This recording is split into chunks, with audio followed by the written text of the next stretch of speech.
सचिन पायलट को लेकर जब से अब्दुल्ला परिवार और कांग्रेस के बीच खटास बढ़ी है, तब से कश्मीर में कांग्रेस की दिलचस्पी महबूबा मुफ्ती में ज्यादा बढ़ गई है।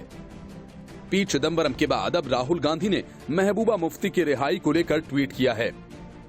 राहुल ने लिखा कि लोकतंत्र को उस समय ज्यादा नुकसान पहुंचता है जब भारत सरकार गैर कानूनी तरीके से सियासी दलों के नेताओं को हिरासत में लेती है।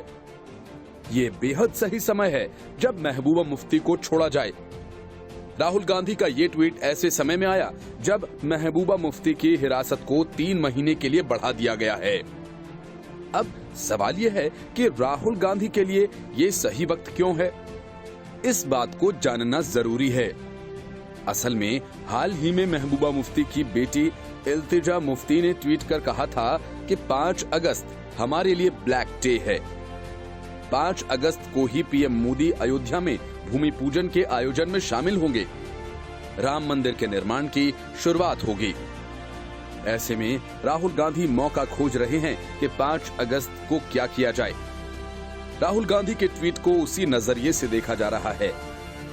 पिछले साल जम्मू कश्मीर से धारा 370 हटाए जाने के बाद से ही पीडीपी अध्यक्ष महबूबा मुफ्ती हिरासत में हैं। हालांकि लगातार उनके परिवार की ओर से उन्हें रिहा करने की मांग की जा रही है। इस बीच कांग्रेस सांसद राहुल गांधी ने एक ट्वीट किया है। इस ट्वीट में उन्होंने महबूबा मुफ्ती की रिहाई की मांग की है। ये कोई पहला मौका नहीं है जब कांग्रेस नेता केंद्र सरकार पर निशाना साध रहे हैं। इससे पहले उन्होंने भारत चीन के बीच तनाव, कोरोना संकट और अर्थव्यवस्था की स्थिति को लेकर सरकार के रवैये पर सवाल उठाए हैं। जहां महबूबा मुफ्ती की हिरासत बढ़ाए जाने को लेकर कांग्रेस नेता और पूर्व वित्त मंत्री पी चिदंबरम ने भी शनिवार को ट्वीट किया। उन्होंने कहा कि महबूबा मुफ्ती की नजरबंदी का विस्तार कानून का दुरुपयोग है और नागरिकों के संवैधानिक अधिकारों पर हमला। 61 वर्षीय पूर्व मुख्यमंत्री 24 घंटे सुरक्षा गार्ड से संरक्षित व्यक्ति सार्वजनिक सुरक्षा के लिए खतरा कैसे हैं? उन्होंने एक और ट्वीट में कहा, हमें सामूहिक रूप से अपनी आवाज बुलंद करनी चाहिए और महबूबा मुफ्ती को रिहा करें की मांग करनी चाहिए। भूमि पूजन और राम मंदिर निर्माण के खिलाफ सबसे मुखर होकर बोलने वाले असदुद्दीन ओवैसी को भूमि पूजन में शामिल होने का निमंत्रण दिया गया है। आप चौंकिए नहीं, ये निमंत्रण राम जन्मभूमि ट्रस्ट से नहीं बल्कि तेलंगाना के बीजेपी नेता और मुख्य प्रवक्ता कृष्णा सागर राव ने दिया है। हालांकि इससे पहले ओवैसी ने प्रधानमंत्री मोदी का भूमि पूजन में जाने पर आपत्ति जताते हुए इसे संवैधानिक पद की शपथ का उल्लंघन बताया था। राव ने ये बताया कि 5 अगस्त को अयोध्या में राम मंदिर के निर्माण के लिए भूमि पूजन होगा और प्रधानमंत्री नरेंद्र मोदी मंदिर निर्माण का शिलान्यास करेंगे। उन्होंने कहा कि भगवान राम के जन्म स्थान पर विशाल और भव्य मंदिर बनाया जाएगा। हमारी पार्टी को इस पर गर्व है। ये शुभ कार्य हमारे कार्यकाल में किया जा रहा है और इससे करोड़ों हिंदुओं का सपना साकार होगा।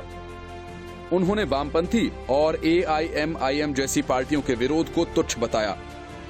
उन्होंने कहा कि इन जैसी पार्टियों की ओर से लगाए जा रहे आरोपों का जवाब देने की भी जरूरत नहीं है। भारत का संविधान प्रत्येक नागरिक को धर्म का पालन करने की स्वतंत्रता देता है।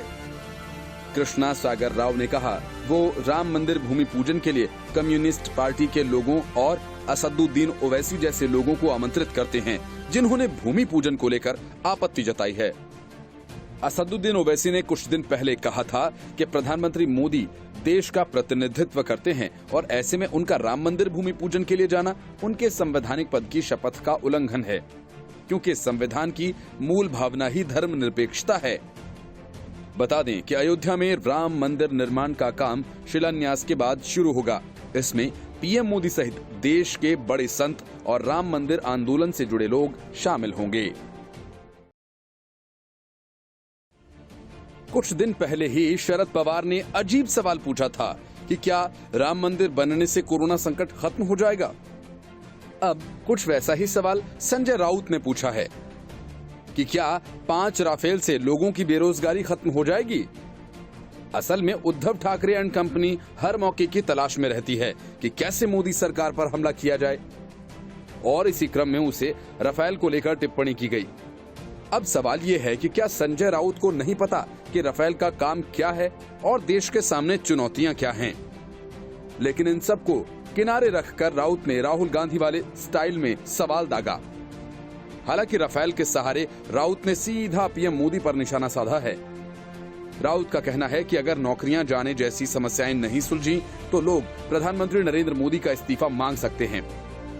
राउत ने शिवसेना के मुखपत्र सामना में अपने साप्ताहिक स्तंभ रोक टोक में दावा किया कि कोरोना वायरस वैश्विक महामारी के कारण 10 करोड़ लोग अपनी आजीविका गंवा चुके हैं और इस संकट से 40 करोड़ से अधिक परिवार प्रभावित हुए हैं। राउत ने कहा कि मध्यम वर्गीय वेतन भोगी लोगों की नौकरियां चली गईं, जबकि व्यापार और उद्योगों को करीब 4 लाख करोड़ रुपए का नुकसान हुआ है। राउत ने कहा कि लोगों के धैर्य की एक सीमा है, वे केवल उम्मीद और वादों पर जिंदा नहीं रह सकते। प्रधानमंत्री भी इस बात से सहमत होंगे कि भले ही भगवान राम का वनवास खत्म हो गया, लेकिन मौजूदा हालात मुश्किल हैं। किसी ने भी अपनी जिंदगी के बारे में पहले कभी इतना असुरक्षित महसूस नहीं किया होगा। उन्होंने कहा कि इजराइल में प्रधानमंत्री बेंजामिन नेतन्याहू के खिलाफ प्रदर्शन हो रहे हैं और कोरोना वायरस वैश्विक महामारी और आर्थिक संकट से निपटने में नाकामी को लेकर उनके इस्तीफे की मांग की जा रही है। भारत में भी ऐसा ही देखने को मिल सकता है। केंद्र पर निशाना साधते हुए राउत ने कोरोना वायरस के हालात और आर्थिक संकट से निपटने में उसके द्वारा उठाए गए कदमों का जिक्र किया। उन्होंने कहा कि 5 राफेल विमानों की सुरक्षा के लिए अंबाला वायुसेना अड्डे के आसपास धारा 144 लगाई गई। राफेल से पहले सुखोई और MiG विमान भी भारत आए, लेकिन इस तरह का जश्न पहले कभी नहीं मना। राहुल गांधी कांग्रेस में आर पार की लड़ाई के मूड में हैं। इसके संकेत राजीव और फिर रणदीप सिंह सुरजेवाला के ट्वीट में मिले। ज्योतिरादित्य सिंधिया के पार्टी छोड़ने और सचिन पायलट के बगावती तेवर अपनाने के बाद पार्टी को आत्मनिरीक्षण की सलाह देने वाले राजीव सावंत ने अब उन्हें समझाने वाले नेताओं पर शेरो शायरी के जरिए हमला किया। इस ट्वीट में उन्होंने अपने सब्र के इम्तिहान की बात कही। कांग्रेस की वर्चुअल बैठक में पार्टी को घर से आत्मनिरीक्षण की शुरुआत की बात कहने वाले राजीव सावंत ने लिखा, मत पूछ मेरे सब्र के इम्तिहान कहां तक हैं, तो सितम कर ले मेरी ताकत जहां तक है। वफा की उम्मीद जिन्हें होगी उन्हें होगी, हमें तो देखना है तू जालिम कहां तक है। सावंत का इशारा साफ है कि अब जो होगा वो आर पार होगा।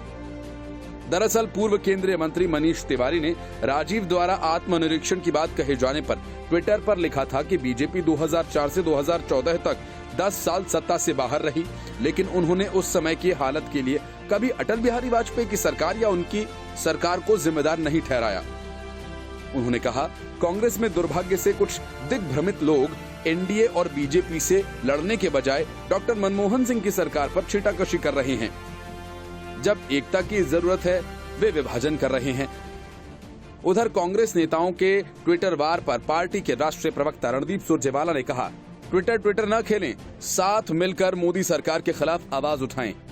बहस और आगे बढ़ गई जब तिवारी के जवाब में कांग्रेस के पूर्व सांसद मिलिंद देवड़ा ने कहा, बहुत सही कहा मनीष, 2014 में पद छोड़ते समय डॉक्टर मनमोहन सिंह ने कहा था, इतिहास मेरे प्रति उदार रहेगा। देवड़ा ने ट्वीट में कहा, क्या कभी उन्होंने कल्पना भी की होगी कि उनकी ही पार्टी के कुछ लोग देश के प्रति उनकी सालों की सेवा को खारिज कर देंगे और उनकी विरासत को नुकसान पहुंचाने की कोशिश करेंगे, वह भी उनकी मौजूदगी में। पूर्व केंद्रीय मंत्री शशि थरूर ने तिवारी और देवड़ा के सुर में सुर मिलाते हुए कहा, यूपीए के क्रांतिकारी 10 सालों को दुर्भावनापूर्ण विमर्श के साथ कलंकित कर दिया गया। हमारी हार से सीखने को बहुत सारी बातें हैं और कांग्रेस के पुनरुद्धार के लिए बहुत मेहनत करनी होगी, लेकिन हमारे वैचारिक शत्रुओं के मनमाफिक चलने पर ऐसा नहीं हो सकता। बता दें कि राजीव सावंत ने इस बहस को उस समय जन्म दिया जब उन्होंने पूर्व मंत्रियों कपिल सिब्बल और पी चिदम्बरम से इतनी पुरानी बड़ी पार्टी के कमजोर होने पर आत्मचिंतन को कहा। उन्होंने कहा था कि आप सभी कह रहे हैं कि हमें आत्मनिरीक्षण की जरूरत है, इसलिए शुरुआत घर से होनी चाहिए। 2009 में 200 से ज्यादा थे, लेकिन 44 पर कैसे आ गए? सभी उस वक्त मंत्री थे। उन्होंने कहा, ये भी देखा जाना चाहिए कि आप कहां असफल रहे।